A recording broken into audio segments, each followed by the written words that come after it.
오늘의 주요 뉴스입니다. 우리나라 연간 수출이 반도체와 석유화학 등 주력 품목의 선전에 힘입어 사상 처음으로 6천억 달러를 돌파했습니다. 미중 무역 분쟁에 대한 우려 등으로 기업 체감 경기가 2년 2개월 만에 가장 낮은 걸로 나타났습니다. 정부가 경기 수원시 팔달구와 용인 수지구, 기흥구 등 3개 지역을 거래 과열이 우려되는 조정 대상 지역으로 지정했습니다. 현대기아차가 2025년 완전 자율주행 차량 출시 시점에 맞춰 스마트 자율주차 기술을 선보일 예정입니다.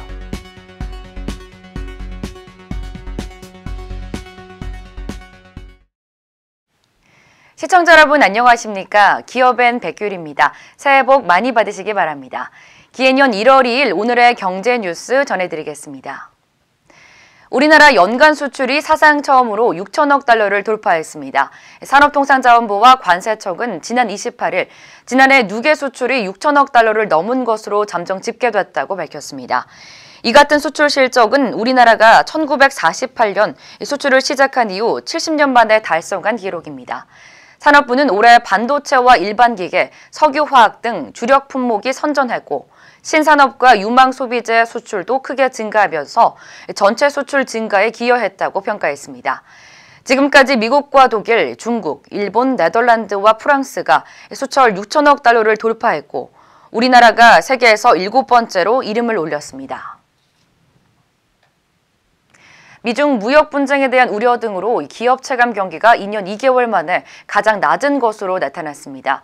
한국은행이 오늘 발표한 2018년 12월 기업 경기 실사지수를 보면 지난해 12월 전체 산업지수는 72점으로 지난 2016년 10월 이후 최저 수준을 기록했습니다. 산업별로 보면 제조업 업황 BSI가 71로 한 달 전보다 2포인트 하락했고 세부 업종 중에선 화학물질, 제품이 16포인트가 내려앉았습니다. 한국은행은 주요 화학 제품의 공급이 넘치고 미중 무역 분쟁에 따라 수요가 둔화됐기 때문이라고 분석했습니다. 정부가 경기 수원시 팔달구와 용인 수지구, 기흥구 등 3개 지역을 거래 과열이 우려되는 조정 대상 지역으로 지정했습니다. 국토교통부는 지난 28일 주거정책심의위원회를 열어 이런 내용의 조정 대상 지역 재조정 방안을 확정 발표했습니다. 수원시 팔달구와 용인시 수지구, 기흥구는 최근 높은 집값 상승세를 보이고 있는 곳으로 앞으로 이 지역의 2주택자에 대해 종합부동산세도 중과될 예정입니다. 또한 다주택자와 양도소득세가 중과되고 장기 보유특별공제가 배제되는 등 강력한 세금 규제가 적용됩니다.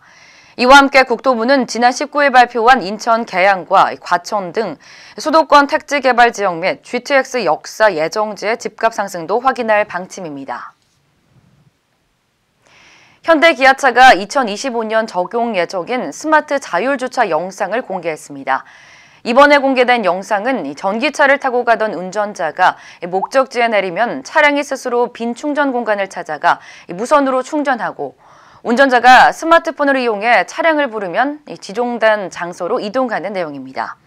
현대기아차는 2025년 완전 자율주행 차량을 출시하는 시점에 자율주차 기능을 적용하는 방안을 검토하고 있는 것으로 알려졌습니다.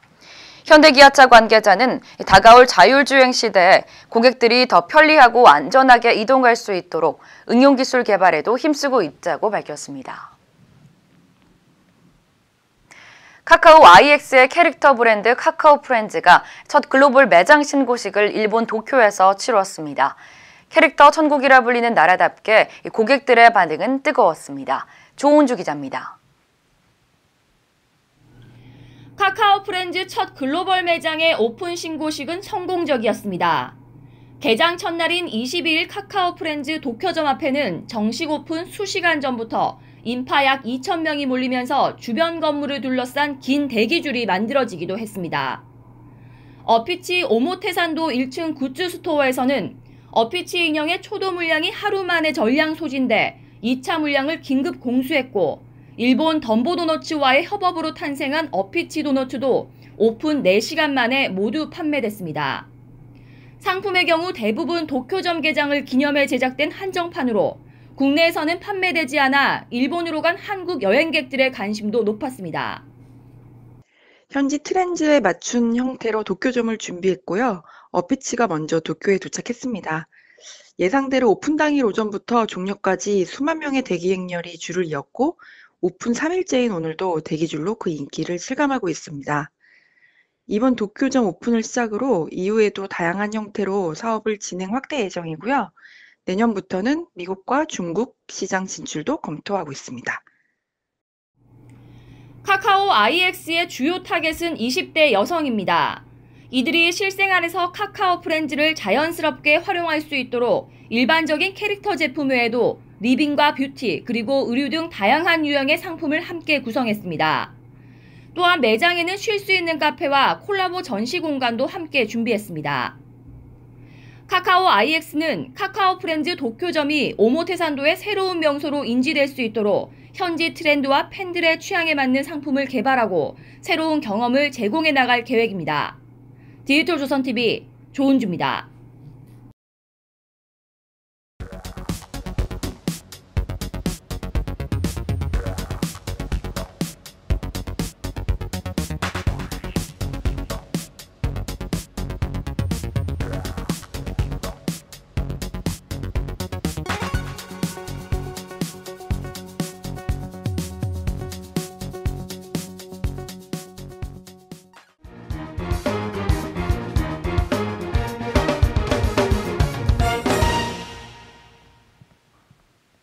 KB국민은행이 국민은행과 주택은행 합병 이후 19년 만에 총파업에 돌입하기도 했습니다. 전국금융산업 노동조합 KB국민은행 지부는 조합원 14,343명 중 11,990명이 참여한 총파업 찬반 투표에서 11,511명이 찬성표를 던져 쟁행위가 최종 가결됐다고 밝혔습니다. 국민은행 노조는 페이밴드에 반대하고 성과급 상향을 요구하고 있으며 임금 피크제 진입 시기도 중요 쟁점입니다. 노조는 다음 주 7일 파업 전야제를 개최한 뒤 8일부터 총파업에 돌입할 예정입니다. 독감 치료제인 타미플루를 복용한 후 자살 충동을 느끼거나 실제 시도했다는 부작용 접수가 보고돼 충격을 주고 있습니다.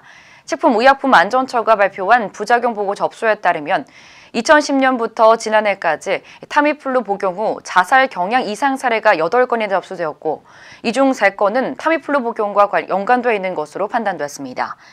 식약처에 따르면 시중에 판매되는 타미플루와 복제약 등 163개 품목의 전체 부작용 사례는 올해만 385건이 접수됐습니다. 특히 이 중 18건은 환각이나 환청, 불안 등 정신적 이상 사례인 것으로 나타났습니다. 진에어 조종사가 비행 직전 실시한 음주 단속에서 적발돼 자격 정지 90일 처분을 받았습니다. 국토교통부는 항공분야 행정처분심의위원회를 열어 음주 단속에 걸린 조종사의 자격 정지 90일 처분을 내리고 관리감독 책임이 있는 진에어에는 과징금 4억 2천만 원을 부과했다고 밝혔습니다. 해당 조종사는 지난 11월 13일 오후 7시부터 11시 20분까지 청주공항 근처에서 지인 3명과 소주 8병을 마시고 다음날 오전 7시 25분에 예정된 비행을 앞두고 음주 단속에 걸린 걸로 알려졌습니다. 와인의 나라 프랑스가 괄목할 만한 성장세를 보이며 세계 위스키 업계의 다크호스로 떠오르고 있습니다. 시장 조사업체 유로모니터가 2014년 조사한 결과에 따르면 프랑스의 1인당 위스키 소비량은 연간 2.15리터로 세계 1위를 차지했고 2위는 우루과이, 3위는 미국으로 그 뒤를 이었습니다.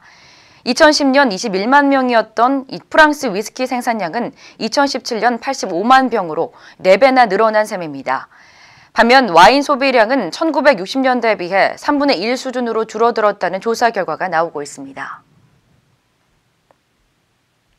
이것으로 기업엔 오늘의 소식 모두 알아봤습니다. 시청해주신 여러분 고맙습니다.